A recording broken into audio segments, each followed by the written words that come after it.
အပိုင်း3မှာတော့ကျွန်တော်နှစ်ပိုင်းခွဲပြောပါမယ်ပထမတစ်ပိုင်းမှာတော့ကျွန်တော် management တစ်စိတ်တစ်ပိုင်းကိုကျွန်တော်ဆွေးနွေးမှာဖြစ်ပါတယ် part 3A မှာတော့ကျွန်တော် management တစ်စိတ်တစ်ပိုင်းကိုဆွေးနွေးပြီးတော့ 3B မှာတော့ကျန်တဲ့ management တွေ patient education တွေနဲ့ key messages တွေကိုကျွန်တော်ဆွေးနွေးပါမယ် management မှာပါတဲ့ non pharmacological treatment ကော pharmacological treatment ကောဟာအရေးကြီးပါတယ် lifestyle modifications ကကျွန်တော်တို့ဒီ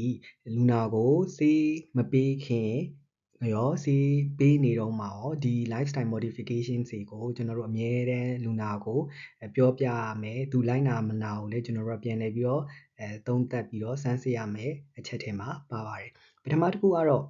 စားလျှော့စားတာဖြစ်ပါတယ်ကျွန်တော်တို့ကလူနာကိုနားလည်လွယ်အောင်တော့စားကိုအများကြီးမစားနဲ့ပုံမှန်တိုင်းစားလို့ပြောလေရှိပါတယ်သူပုံမှန်တိုင်းစားနေတဲ့အစားဒီပုံမှန်ဘယ်လောက်စားလဲဆိုတာကိုလည်းပြန်သုံးသပ်ဖို့လိုအပ်ပါတယ်အရင်ကတည်းကစားအများကြီးစားနေဆိုရင်တော့လျှော့ရမှာဖြစ်ပါတယ်ကျွန်တော်တို့လူနာကိုပြောလို့ရှိတာကကိုဟင်းချက်တဲ့အခါမှာသုံးတဲ့စားထက်ပိုပြီးမစားနဲ့လို့ပြောလို့ရှိပါတယ်ငန်းတဲ့အစားအစာတွေဖြစ်တဲ့ဒီပဲငပိလိုဟာမျိုးနောက်တစ်ချက်ကကြတော့စားတွေအများကြီးပါတဲ့ဒီထည့်ထားတဲ့ဒီ fast food တွေလိုမျိုးကိုမစားသုံးဖို့သူ့ကိုပြောပြရပါမယ်နောက်တစ်ခါ healthy diet ပေါ့နော်ကျန်းမာရေးနဲ့ညီညွတ်တဲ့အစားအစာလို့ပြောတဲ့အခါမှာကျွန်တော်တို့အသီးနှံတွေအရွက်တွေနောက်တစ်ခါကျစီနဲ့ပတ်သက်တဲ့အခါကျလို့ရှိရင်ကျွန်တော်တို့စားအုံးစီပေါ့လေဒီအသီးရွက်ကရတဲ့စီတွေမှာစားအုံးစီကလွယ်လို့ကျန်တဲ့စီတွေကစားလို့ရတယ်နေကြစီပဲစီနှမ်းစီနောက်တစ်ခါကျတော့အသားနဲ့ပတ်သက်တဲ့အစီတွေတော့စားလို့မရဘူးဝက်စီအမဲစီဒါပေမဲ့ငါးကြီးစီတော့စားလို့ရတယ်ဆိုတာမျိုးနောက်ကြောတဲ့စီပေါ့နော်ပြန်ကြောစီစားလို့မရဘူးဆိုတာမျိုးကျွန်တော်တို့ကပြောတင်တာဖြစ်ပါတယ်နောက်တစ်ချက်ကကျတော့ကျွန်တော်တို့က nitrate စီအများကြီးပါတာပေါ့လေအဲ့ဒီဟာကကြတော့ကျွန်တော်တို့က vegetables နဲ့ဒီဟာပေါ့အသီးနှံတွေမှာဆိုလို့ရှိရင်ကျွန်တော်တို့ကသုံးလို့ရစားလို့ရတယ်ဒါပေမဲ့လည်းကျွန်တော်တို့အကင်လိုဟာမျိုးဆိုရင်တော့စားလို့မရဘူးပေါ့နော် healthy drinks ပေါ့နော်ဆိုတော့တောက်တဲ့ຢာတွေကကြတော့ကျွန်တော်တို့က coffee တို့ဒီလက်ဖက်ရည်ပေါ့လေ green tea or black tea မှာတော့ဒါ moderate consumption တော့စားလို့ရတယ်တောက်လို့ရတယ်ဒါပေမဲ့အများကြီးတော့တောက်လို့မရဘူးဒါတွေကိုတော့ပြောပြရမှာဖြစ်တယ် alcohol နဲ့ပတ်သက်ရင်လည်းကျွန်တော်တို့ကဟိုတစ်ပတ်ကိုကျွန်တော်တို့ဘယ်လောက်တော့တောက်တင်လဲဆိုတာမျိုးကို alcohol consumption မှာကျွန်တော်တို့ကပြောပြရမှာဖြစ်တယ် weight reduction ပေါ့နော်ကျွန်တော်တို့ကဝါတဲ့လူတွေကို short ပါလို့ပြောတဲ့အခါမှာကျွန်တော်တို့အများကြီးပြောပြရတာတော့ရှိပါတယ်ဒါပေမဲ့ဘယ်လောက် short ရမလဲဘယ်လို short ရမလဲခါကြတော့တော်တော်ကြီးကိုစိတ်ရှည်ပြီးတော့ပြောရတာမျိုးရှိတယ်ချက်ချင်းတော့ weight ချတဲ့အခါမှာအဆင်မပြေတတ်ဘူးခန္ဓာကိုယ်ရဲ့ hormone changes တွေနဲ့ဒီ weight control ကမအောင်မြင်တတ်ဘူးပေါ့နော်ဒါကတော့ရေရှည်သွားရမှာဖြစ်တယ်BMI ထက်ကျွန်တော်တို့ကလူနာကိုတော့နားလည်အလွယ်အောင်ဗာပြောလဲဆိုတော့ဒီပေါ့နော် weight circumference ပေါ့လေဒီဘိုက်ချက်အောက်ကနေပြီးတော့ကျွန်တော်တို့ကဘိုက်ပက်လယ်ကိုတိုင်းခိုက်တတ်တယ်အဲ့ဒီရဲ့ပမာဏဟာအရက်ရဲ့တစ်ဝက်ကိုမကျော်ရဘူးเนาะဆိုတော့ပုံမှန်ဆိုပါစို့ပေါ့အရက်ကပေါ့60လက်မပေါ့9ပေရှိရဆိုရင်သူ့ရဲ့ဒီ weight circumference က30 inches ပေါ့နော်လက်မ30ထဲမကျော်ရဘူးဆိုတာဒါပြောရတာမျိုးရှိမယ်နောက်ဆက်လက်ကိုဖြတ်တင်တယ်နောက် physical activities တွေကိုကျွန်တော်တို့ကပုံမှန်လုပ်တင်တယ်ပေါ့နော်ပုံမှန်အဖြစ်တော့ကျွန်တော်တို့ဘယ်လိုပြောလေးရှိလဲဆိုတော့တစ်ပတ်ကိုအနည်းဆုံး9ရက်ပေါ့နော်9ရက်နိုင်ဝက်လောက်တော့လမ်းလျှောက်ပြီးဒါမှမဟုတ်ရင်ဖြည်းဖြည်းပြေးနောက်ဆိုင်စပိန်စီလို့ရမယ်ယောဂကျင့်လို့ရမယ်နောက်ရေကူးလို့ရမယ်ပေါ့နော် stress တော့ချရမယ်ဒါကတော့ကျွန်တော်တို့ဒီ mindfulness or meditation ပေါ့ဒါတွေလုပ်လို့ရမယ်နောက် alternative medicine တွေသုံးသင့်မသုံးသင့်ပေါ့နော်ပုံမှန်အဖြစ်တော့ဒါတွေကသုံးလို့ရှိရင်ပိုကောင်းပါတယ်လို့တက်တည်တော့မရှိဘူးပို့ပြီးတော့ကျွန်တော်တို့ပေးထားတဲ့ဆေးတွေကို ਨੇ interaction တွေပိုများနိုင်တာတော့ရှိရယ်ဆိုတော့ပုံမှန်အဖြစ်တော့ကျွန်တော်တို့ကသုံးခိုင်းလေးတော့မရှိဘူးနောက်တစ်ခုကကျတော့ air pollution ဒီမှာ pollution နဲ့ပတ်သက်လို့ရှိရင် air pollution နဲ့ပါတယ်နောက်တစ်ခါကျ noise pollution နဲ့ပါတယ်ပေါ့နော်ဒါတွေကိုလည်းသူတို့ကိုရှောင်ခိုင်းတင်တယ်နောက်တစ်ခါချက်ချင်းကြီးအေးတဲ့နေရာတွေကိုသူခီးသွားတာမျိုးပေါ့နော်ဒါဆိုရင်သူကသွေးပေါင်တက်တယ်အဲ့အမျိုးလေးကျွန်တော်တို့ကသူတို့ကိုသတိပေးထားတာမျိုးတွေရှိပါတယ် pharmacological treatment ကိုသွားတော့မယ်ဆိုရင်အများအားကျွန်တော်တို့က CVD risk ကိုပြန်ကြည့်ပါလို့ကျွန်တော်ကဒီမှာ remind လုပ်ပါတယ်ရှေ့မှာလည်းကျွန်တော်ဆွေးနွေးပြီးသားဖြစ်တဲ့အခါကျတော့ဒီမှာအများကြီးထပ်မဆွေးနွေးတော့ပါဘူးဒါကတော့ simplified အဖြစ်ဆုံးတော့ဒါ algorithm ပေါ့နော်ဒီသွေးပေါင်တက်တယ်လို့ကျွန်တော်တို့က လုံးဝသိသွားပြီ confirmation နဲ့ရသွားပြီဆိုရင်တော့ lifestyle advice တွေကစကိုပေးရတော့မယ်ပေါ့နော်ပြီးရင်ကျွန်တော်တို့က grade ကိုခွဲလိုက်တယ်160 100အောက်မှာလားဒါမှမဟုတ်160 100အထက်မှာလားပေါ့နော်160 100အထက်ဆိုရင်တော့ကျွန်တော်တို့ကဈေးစပေးပါမယ်အဲ့လိုလူနာတိုင်းကိုဈေးစပေးပါမယ်140 159နောက် systolic blood pressure 140 159 diastolic blood pressure 90 to 99ဆိုလို့ရှိရင်တော့ကျွန်တော်တို့က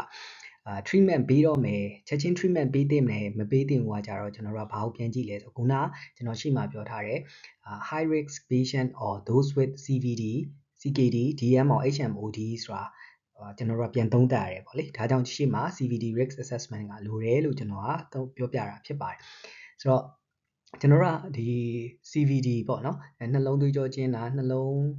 အားနေတာဒါမှမဟုတ်တကူကကြောက်ကက်အားနေတာသွေးကြိုရှိမယ်ဒါမှမဟုတ်သွေးပေါင်တက်ခြင်းကြောင့်ဒီအင်္ဂါတွေအားနေတွေပျက်စီးတာတွေရှိတယ်ဆိုတော့ချက်ချင်းကျွန်တော်တို့ကသွေးပေါင်ထိန်းစီကိုကျွန်တော်တို့ပေးမယ်ပေါ့နော်အဲ့ဒါတွေမရှိရင်တော့မှကျွန်တော်တို့ကခုနဒီ WHO ရဲ့ risk assessment ထဲမှာဒီ CVD risk က high risk ဖြစ်တယ်ပေါ့နော် more than 10% ဖြစ်တယ်လိမ္မော်ရောင်တွေဖြစ်နေပြီဆိုရင်လိမ္မော်ရောင်နှစ်အထက်ပေါ့နော်ဒါတွေဖြစ်နေပြီဆိုလို့ရှိရင်လည်းကျွန်တော်တို့ကစီးချက်ရှင်ပေးရမှာဖြစ်ပါတယ်အဲ့တော့စီးပေးတော့မယ်ဟေးဆိုလို့ရှိရင်ကျွန်တော်တို့ကစီးကlimited drug active availability လားပေါ့နော်စီးကတိချာလွယ်ကူကူရလားမရဘူးလားပေါ့နော်စီးကလွယ်ကူကူရတယ်ပေါ့နော် limitation မရှိဘူးဆိုလို့ရှိရင်တော့ကျွန်တော်တို့ကစီးပေးဖို့လိုတယ်ပေါ့နော် limitation ရှိတယ်ဆိုရင်ပေါ့ဥပမာဒီ high risk patient တွေလည်းမဟုတ်ဘူးဒီလိုမျိုး CVD CKD DM or HMOD မရှိဘူးပေါ့ဒါမျိုးမရှိဘူးဆေးပေးဖို့ကလည်းခတ်နေတဲ့အခြေအနေဆိုလို့ရှိရင်တော့ကျွန်တော်တို့က lifestyle modification ကိုကျွန်တော်တို့တေချာပြောသင့်တယ်ပေါ့နော်ဒီ160 100ကိုမကျော်ဘူးhigh risk မရှိဘူးနောက်ဒီ CVD disease တွေမရှိဘူးဆိုလို့ရှိရင်တော့ lifestyle modification နဲ့ပြန်ပြီးတော့လုပ်ပြီးတဲ့အခါမှာ3လနေ6လမှာပြန်ပြီးတော့ကျွန်တော်တို့ခေါ်တင်တယ်လုံးမဟုတ်ကျွန်တော်တို့ကဆေးတွေရှိတယ်ဆိုလို့ရှိရင်တော့သူတို့ကိုကျွန်တော်တို့ဆေးစပေးဖို့ကျွန်တော်တို့လုပ်လို့ရတယ်ပေါ့နော်ဒါကျွန်တော်တို့လို data နိုင်ငံပေါ့အဲ့လိုမှာဆိုရင်ဒါလေးကအသုံးလို့အဆင်ပြေတယ်လို့ကျွန်တော်ယူဆတဲ့အတွက်ကြောင့်ထည့်သွင်းဆွေးနွေးတာဖြစ်ပါတယ်ဈေးစပေးမယ်ဆိုရင်ကျွန်တော်တို့ကအမြဲတမ်း target ထားပါတယ်optimal ပေါ့နော်အကောင်းဆုံးထားလို့ကောင်းတဲ့အချက်ကတော့ဗာလဲဆိုတော့အသက်နဲ့ခွဲလိုက်တာပေါ့နော်အသက်65နှစ်အောက်ဆိုလို့ရှိရင်တော့ကျွန်တော်တို့ဒီ130 80အောက်ကိုထားတယ်ပေါ့နော်လူနာဈေးတန်အောင်လည်းခံနိုင်တယ်ဆိုရင်ပေါ့ဒါပေမဲ့120 80ထက်တော့မနေသင့်ဘူးပေါ့နော်အသက်65နှစ်နဲ့အထက်ဆိုလို့ရှိရင်တော့သူဒီဈေးတန်ခံနိုင်တယ်ဆို140 90အောက်ကိုထားလို့ရတယ်ဒါပေမဲ့လူနာကိုတော့တစ်ချက်ပြန်ကြည့်ရတယ်ပေါ့နော်လူနာ free ဖြစ်တယ်ပေါ့နော်အရင်ပဲအားနေနေတယ်တယောက်ထဲနေတာလားဆေးကိုတော့ခံနိုင်ရည်ရှိရလားပုံမှာမူတည်ပြီးတော့ဒါတစ်ချက်တော့တွေးတင်တယ်ပေါ့နော်ဒီ target ကိုရောက်တင်မရောက်တင်တကယ်လို့အဲ့လိုမျိုး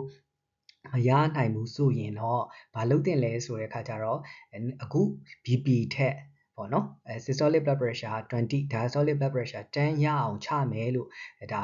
target ထားလို့ရတယ်ပေါ့နော် for example လူနာက160 100ဖြစ်နေတယ်ဆိုရင်နောက်တစ်ခါလာလို့ရှိရင်140 80ဒါမှမဟုတ်ဒီတစ်ခေါက်လာတာ220 sorry 220 100ဖြစ်နေတယ်ဆိုနောက်တစ်ခေါက်လာရင်280အဲ့လိုပေါ့နော်ဒါပေမဲ့ဘာဖြစ်လဲဆိုတော့ဒီ220လောက်ထိဖြစ်နေပြီဆိုရင်တော့ကျွန်တော်တို့ကမြင်ချဖို့လိုအပ်တယ်ပေါ့နော်ဘာကြောင့်လဲဆိုတော့သူက hypertensive emergency တဲကိုဝင်ခြင်းနေပြီလို့ကျွန်တော်တို့ကသဘောပေါက်တယ်ပေါ့နော်ဘာကြောင့်20 10ပေါ့နော်ရှေ့ဒီ systolic blood pressure 20 diastolic blood pressure 10ကိုကျွန်တော်တို့က target ထားလို့ရတာလဲဆိုတော့အဲ့ဒီလောက်ချရင်တော့မှကျွန်တော်တို့ကနှလုံးနှစ်ပေါ့နော်အုံနှောက်မှာသွေးကြောကြောင့်ပေါ့လေဒီသွေးတိုးကြောင့်သွေးကြောတွေပြဿနာတက်ပြီးတေဆုံးတော့50%ကျသွားနိုင်တယ်ပေါ့နော်ဒီလောက်ကလေးချရုံနဲ့ဆိုတော့ဒါတွေကိုဘယ်လောက်တွင်းရအောင်ချမှာလဲဒီ target ကိုဘယ်လောက်တွင်းရအောင်ချမှာလဲဆိုရင်3လအတွင်းရအောင်ချမှာဖြစ်ပါတယ်ဒါကြောင့်လူနာကို follow up ဒီ3 months မှာပြန်ခေါ်မှာဖြစ်ပါတယ်ဘာဆေးတွေစပေးမလဲပေါ့နော်ဘာဆေးတွေစပေးမလဲဆိုတော့ပုံမှန်အားဖြင့်တော့ကျွန်တော်တို့ဒီ optimal အဖြစ်ဆုံးပေါ့နော်အကောင်းဆုံးကိုသုံးပါဆိုလို့ရှိရင်ကျွန်တော်တို့က dual low dose combination ကိုသုံးတယ်ပေါ့နော်အနည်းဆုံးဆေးနှစ်ခုကို low dose ကနေစပေါင်းပေးတယ်။ဘာကြောင့်လဲဆိုတဲ့အခါကျတော့အဲ့လိုပေါင်းပေးလို့ရှိရင်ဆေးနှစ်ခုရဲ့အာနိသင်ပိုကောင်းလာတယ်ပေါ့နော်။တစ်ခုချင်းစီရဲ့အာနိသင်ပိုကောင်းလာတယ်။နောက်တစ်ချက်ကကျတော့ side effect နည်းတယ်ပေါ့လေ။ဒါကြောင့်ကျွန်တော်တို့က combination therapy နဲ့စဖို့ပြောပါတယ်။တကယ်လို့အဲ့ဒီ step 1မှာမရခဲ့ဘူးပေါ့နော်3လနေလို့ကိုယ့်ရဲ့ target ကိုမရဘူးဆိုလို့ရှိရင်ဒီ low dose combination ကိုကျွန်တော်တို့က full dose ဖြစ်အောင်ပြောင်းပါတယ်နောက်3လနေလို့ပြန်ပြီးတော့မှပြန်စစ်တယ် target မရဘူးဆိုကျွန်တော်တို့ triple combination ကိုသွားတယ်အဲ့ဒီ3လနေလို့မှမရဘူးပေါ့နော် triple combination ကိုမရဘူးဆိုရင်ကျွန်တော်တို့ကဒါ resistant hypertension လားလို့စပြီးတော့စဉ်းစားတယ်ဒီ resistant hypertension ဆိုတဲ့ definition နဲ့ဝင်သွားပြီဆိုလို့ကျွန်တော်တို့က another fourth drug ကိုထည့်ဖို့စဉ်းစားတယ်ပေါ့နော်ဒီမှာဘယ်လို combination တွေကိုသုံးရင်ကောင်းလဲဆိုတော့ ACEI နဲ့ calcium channel blocker တွေပေါ့နော် ACEI or ARB ပေါ့နော်အဲ့တော့ဥပမာ ACEI နဲ့မှာဆိုရင်မြန်မာနိုင်ငံမှာလွယ်တာကဘာလဲဆိုတော့ enalapril တွေလွယ်တယ်ပေါ့လေ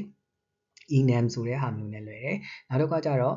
ACEI နဲ့မှာတော့လွယ်တာကျတော့ losartan လိုဟာမျိုးတွေလွယ်တယ်ပေါ့နော် calcium channel blocker ထဲမှာတော့သုံးဖို့အကောင်းဆုံးကတော့ကျွန်တော်တို့က amlodipine ပေါ့နော်ကျွန်တော်တို့အဲ့ဒါတွေကိုကျွန်တော်တို့က DHP calcium channel blocker တွေလို့ခေါ်တယ်ပေါ့နော် dihydropyridine receptor blocker တွေဒါတော့nifedipine ကိုသုံးဖို့ဒီအတွက်ကကြာကျွန်တော်တို့က nifedipine အလုံးထည့်ဆိုင် nifedipine reduct ပေါ့နော် slow release တွေကိုသုံးဖို့ကျွန်တော်တို့ကတော့တိုက်တွန်းတယ်ဒါပေမဲ့ amlodipine ကတော့ first choice ဖြစ်ပါတယ်ပေါ့နော်ဆိုတော့ပထမတစ်ဆင့်မှာဒါကို low dose အနေနဲ့သွားထားပြီးတော့ low dose combination အနေနဲ့သွားပြီးတော့ဒုတိယတစ်ဆင့်မှာတော့ full dose တင်မှာဖြစ်ပါတယ်ဒီ triple combination တတိယတစ်ခုကိုရောက်ပြီဆိုတော့ကျွန်တော်တို့ကဘာကိုသွားဖို့ထည့်ဖို့ကျွန်တော်တို့တိုက်တွန်းလေးရှိလဲဆိုတော့ thiazide like diuretics ကိုသုံးလို့ပိုပြောလို့ရှိရပါတော့ဒီမှာကတော့ကျွန်တော်တို့က interpamide လိုဆေးမျိုးတွေကတော့ရတတ်တယ်ဒါပေမဲ့ thiazide diuretics ပေါ့နော် thiazide diuretics နဲ့ thiazide like diuretics ကတော့နည်းနည်းကွာတယ်ကျွန်တော်တို့ကပိုကြိုက်တာကတော့ thiazide like diuretics တွေကိုပိုကြိုက်တယ် thiazide diuretics က hydrochlorothiazide လိုဆေးမျိုးတွေဖြစ်ပါတယ်တကယ်လို့ interpamide လိုဆေးမျိုးမရဘူးဆိုရင်တော့ဒီမှာကတော့ hydrochlorothiazide လိုဟာမျိုးကိုသုံးဖို့ကျွန်တော်တို့ကရပါတယ်တကယ်လို့ပေါ့နော်ဒီ triple combination မှာကျွန်တော်တို့ကမရဘူးresistant hypertension ကလည်း definition နဲ့ဝင်သွားပြီဆိုရင်တော့ကျွန်တော်တို့ကဒီ spironolactone ပေါ့နော် aldactone ဆိုတဲ့နာမည်နဲ့လာတာကိုဒါ 12.5 to 50 mg ပေါ့အဲ့ဒီကြားထဲမှာကျွန်တော်တို့တဖြည်းဖြည်းသုံးလို့ရတာရှိပါတယ်ဒါကတော့ကျွန်တော်တို့သွားမယ်စဉ်းစားတဲ့ပုံစံဖြစ်ပါတယ်ကဲလို့ဆရာတို့ဆရာမတို့ရဲ့ data မှာ single pill combination တွေရတယ်ဆိုရင်တော့ဒီ algorithm နဲ့သွားလို့ရတယ်ပေါ့နော် single pill combination ဆိုတာကကျွန်တော်တို့ကဆေး2မျိုးကိုတစ်လုံးထဲမှာရအောင်ကျွန်တော်တို့ကထုတ်ထားတဲ့ဆေးမျိုးတွေပေါ့လေအဲ့လိုမျိုးရှိတယ်ဟေ့ဆိုလို့ရှင်တော့ဒီ algorithm နဲ့သွားလို့ရတယ်အများဖြင့်တော့အဲ့ဒီ combination ဒီ ARB or CCB ပေါ့ ARB ဆိုရင်တော့ဒီ guideline ကတော့ telmisartan ပေါ့နော်ကျွန်တော်တို့စီမှာတော့ telmisartan နဲ့ amlodipine combination တွေကလာခဲတယ်ပေါ့နော်ဆိုတော့ဒါကတော့ကျွန်တော်ကတော့ဒီပြည့်စုံအောင်သာထည့်တာဖြစ်ပေမဲ့ဒီ algorithm တိုင်းကိုကျွန်တော်တို့လက်ရှိမှာသုံးဖို့အတွက်ကတော့ resource limited ဖြစ်တော့သွားလို့ရချင်မှရမယ်ပေါ့နော်တကယ်လို့ဒါ combination ကဆေးတစ်လုံးထဲမှာဒီလို telmisartan ရော amlodipine ရောပါတယ်ဆိုရင်တော့45ကနေစတင်တယ်စတင်ပြီးတော့တစ်လလောက်နေသို့မဟုတ်တစ်လခွဲလောက်နေပြန် recheck လုပ်ပေါ့နော်ပြီးတော့3လနဲ့6လမှာကျွန်တော်တို့က BP goal ကိုသတ်မှတ်တာပေါ့ဒီ4 to 6 week မှာ recheck ပြန်လုပ်တာကျွန်တော်တို့က lifestyle modification ကိုကျွန်တော်တို့ကပြန်ကြည့်တာဖြစ်ပါတယ်ပြန်ကြည့်ပြီးတော့ကျွန်တော်တို့ကဒါကို empower လုပ်ပေးလိုက်ရမှာဖြစ်ပါတယ်တကယ်လို့3 months မှာကျွန်တော်တို့က target မရောက်ဘူးဆိုလို့ရှင်တော့ဒါ full dose တင်တာပေါ့နော် telmisartan 80 amlodipine 10 ထိတင်တယ်တင်လို့မှဒီလိုပဲ4 to 6 week မှာပြန်ပြီး recheck လုပ် lifestyle modification ကိုကျွန်တော်တို့ empower လုပ်တယ်3 months မှာကျွန်တော်တို့ကဒီ target မရောက်ဘူးဆိုလို့ရှိရင် thiazide or thiazide like diuretics ကိုကျွန်တော်တို့ကသုံးတယ်ပေါ့နော် hydrochlorothiazide or clothalidone တခုခုကျွန်တော်တို့ထည့်လို့ရတယ်အော်ဒါ thiazide like ထဲမှာဆိုရင် interpamide ပါတယ်ပေါ့နော်ဒါကိုထည့်လို့ရတယ်ထည့်ပြီးလို့ရှိရင်ဒီတိုင်းပဲ4 to 6 week မှာပြန်ပြီးတော့ recheck ပြန်လုပ်3 months မှာကျွန်တော်တို့ target ကိုရောက်လာပြန်ကြည့်မကြားဘူးဆိုလို့ရှိရင်တော့ကျွန်တော်တို့ကဘာလုပ်လဲဆိုတော့ဒီ diuretics တွေကိုကျွန်တော်တို့ dose ကိုကျွန်တော်တို့တိုးလိုက်တယ် dose double dose တင်လိုက်တယ်တင်လိုက်ပြီးတော့မှမရတော့ဘူးဆိုလို့ရှိရင်တော့ဒါက resistant hypertension နဲ့ဝင်ပြီလားလို့တစ်ချက်ပြန်ကြည့်ရယ်ပြီးရင်ကျွန်တော်တို့ကဒါ specialist တွေကိုကျွန်တော်တို့က refer ပြန်လုပ်ပါတယ်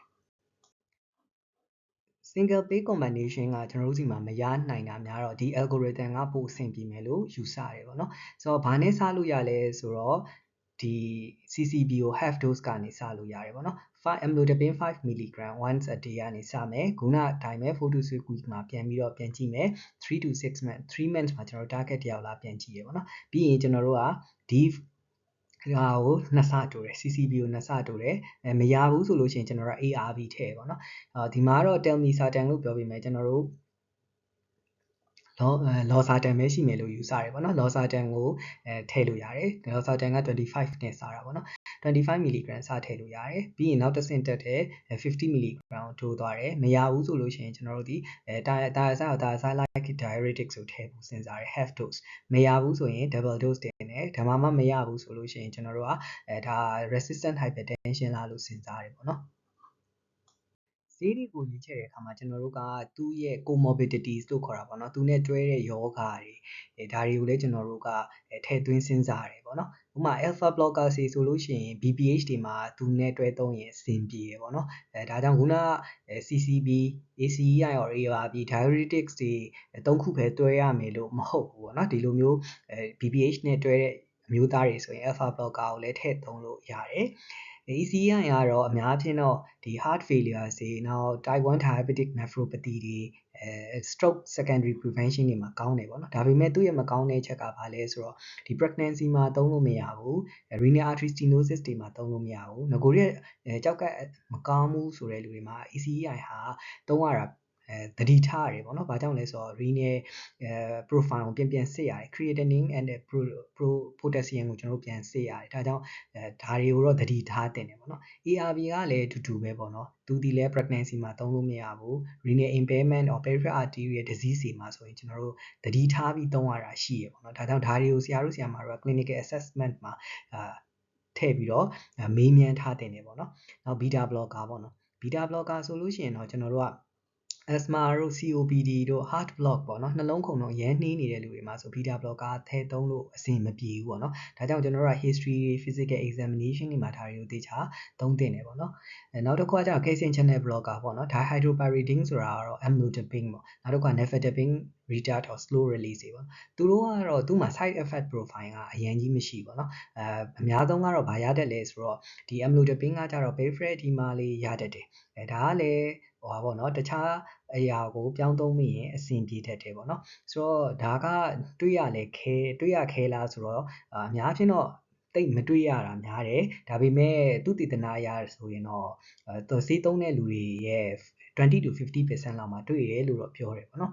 နောက်တစ်ခါကျတော့ rate limiting ပေါ့နော် calcium channel blocker ဆိုတာတွေရှိရယ်ဒါကတော့ဘာတွေရှိလဲဆိုတော့ diltiazem တို့ဟာမျိုးဆေးတွေဖြစ်တယ် verapamil ဆေးတွေဖြစ်တယ်ဒီဆေးနှစ်ခုကတော့ကျွန်တော်တို့ကနှလုံးခုန်နှုန်းနှေးစေရဒါကြောင့်ဒီဆေးတွေသုံးတော့မယ်ဆိုလို့ရှိရင်နှလုံးခုန်နှုန်းနှေးတဲ့လူတွေမှာသုံးလို့မရဘူးပေါ့နော်ဒီ thiazide or thiazide diuretic ဆိုထည့်တော့မယ်ဆိုအများတန်းခေါက်ကိုထည့်စဉ်းစားရတယ်ပေါ့နော်ဒီလူကငကိုရခေါက်ထိရဆိုလို့ရှိရင်ဒီကောင်တွေသုံးလို့ရှိရင်ပိုဆိုးလာတာမျိုးရှိတယ်ဒါကြောင့်ဒါလေးတွေကိုလည်းဆရာတို့ဆရာမတို့ကဒါသတိထားလိမ့်မယ်လို့ကျွန်တော်အနေနဲ့ဆွေးနွေးပါတယ်hypertension နဲ့တွဲတဲ့ယောဂတွေထဲမှာဒီ rheumatic disorder နဲ့ဒီ psychiatric disorder ဆိုတာကျွန်တော်တို့ကဒါသတိထားမယ်တဲ့မှာလည်းပါတယ်။ဘာကြောင့်လဲဆိုတော့ဒီ rheumatic disorder စီမှာဆိုရင်သူတို့ကကိုက်တာခဲတာဖြစ်တဲ့အတွက်ကြောင့်ကျွန်တော်တို့က NSAID တွေအများကြီးသုံးကြတယ်ပေါ့နော်။ဒါဆို NSAID သုံးနေဒီဘက်က hypertension က control လုပ်ရတာခက်တယ်ပေါ့နော်။ဒါကြောင့်ကျွန်တော်တို့ကဒီလိုလူမျိုးတွေမှာသုံးမယ်ဟေ့ဆိုစာရဲကပဲကျွန်တော်တို့ combination တွေကိုသုံးမလားပေါ့နော်။ဒါလေးတစ်ချက်တွေ့တယ်။နောက် psychiatric disorder စီမှာဆိုရင်တချို့ဆေးတွေကကျွန်တော်တို့ကရှောင်ရတာရှိရပေါ့နော်။ဘာကြောင့်လဲဆိုတော့တကယ်လို့ psychiatric disorder မှာ SRI လို့ဆေးမျိုးပေးထားတယ်ဆိုရင်သူကအထိုင်ထမူးတော့မှာပေါ့နော်။အဲ့ဒီအချိန်မှာကျွန်တော်တို့က CCB တွေသုံးမယ်ဟေ့ဆိုလို့ရှိရင်ကျွန်တော်တို့ကသတိထားရမယ်။ပြီးတဲ့အခါကျလို့ရှိရင် beta blocker သုံးမယ်ဟေ့ဆိုရင်လည်း metoprolol ဒါမှမဟုတ်လို့ရှိရင်ကျွန်တော်တို့ကpropranolol လို့ဆေးမျိုးကိုကျွန်တော်တို့နည်းနည်းရှောင်တယ်။ဘာကြောင့်လဲဆိုတော့ဒီ metoprolol induced psychosis တွေကလည်း case report တက်တယ် propranolol ကလည်းရတတ်တာဖြစ်တဲ့အခါကျတော့ဒီနှစ်ခုကိုတော့ရှောင်တတ်တယ် beta blocker ထဲမှာတခြား beta blocker ကိုကျွန်တော်တို့သုံးတယ်ပေါ့နော်။ပြီးတဲ့အခါကျတော့ဒီ psychiatric disorder တွေမှာပေးတဲ့ antipsychotic တွေကဘာရတတ်လဲဆိုတော့ဒီ lipid တွေတက်လာတတ်တယ်နောက် diabetes ရတတ်တယ်ဒါကြောင့်ဒါတွေကိုလည်းကျွန်တော်တို့က assess လုပ်နေဖို့လိုအပ်ပါတယ်ဆိုတော့ therapeutic strategy အနေနဲ့ကတော့ကျွန်တော်တို့ဒီ lifestyle modification ကလိုတယ်ပေါ့နော်ပြီးတဲ့အခါကျလို့ရှိရင်ကျွန်တော်တို့ association တွေထဲမှာဒီ lipid ကိုလည်းကျွန်တော်တို့ကသတိထားဖို့လိုအပ်တယ်ဆရာတို့ဆရာမတို့စီမှာ lipid စစ်လို့မရဘူးเนาะ LDL cholesterol စစ်လို့မရဘူးဆိုလို့ရှိရင်တော့ဘာကိုဆရာတို့လုပ်လို့ရလဲဆိုတော့ CVD risk assessment မှာ non laboratory risk assessment ကိုကျွန်တော်တို့သုံးစီခြင်းတယ်။ဘာကြောင့်လဲဆိုတော့အဲ့ဒီအမှာ high risk ဝင်သွားပြီဆိုကျွန်တော်တို့က statin ကိုကျွန်တော်တို့ primary prevention အနေနဲ့သုံးပါတယ် primary prevention for CVD ပေါ့နော်။ဘာကြောင့်လဲဆိုတော့cerebrovascular disease ပဲဖြစ်ဖြစ် cardiovascular disease ပဲဖြစ်ဖြစ်အဲ့နှစ်ခုကိုကာကွယ်တာပေါ့နော်။မဖြစ်ခင်တည်းကကာကွယ်တဲ့ဆေးကသုတေသနရလဒ်တွေအရဆိုလို့ရှိရင် statin အလုံးပဲရပါတယ်။ aspirin ကိုကျွန်တော်တို့က primary prevention မှာသုံးလို့မရဘူး secondary prevention မှာပဲသုံးလို့ရပါတယ်။နောက်တစ်ခါကျတော့ RVS ကလည်းစစ်တင်တယ်။နောက်က uric acid တွေကလည်းတကယ်လို့ရလို့ရှိရင်တော့စစ်တင်တယ်ပေါ့နော်။ပြီးတော့ antiplatelet therapy တွေဒီ secondary prevention မှာပဲကျွန်တော်တို့ကဒါအသုံးပြုတာဖြစ်ပါတယ် primary prevention အနေနဲ့အသုံးမပြုပါဘူး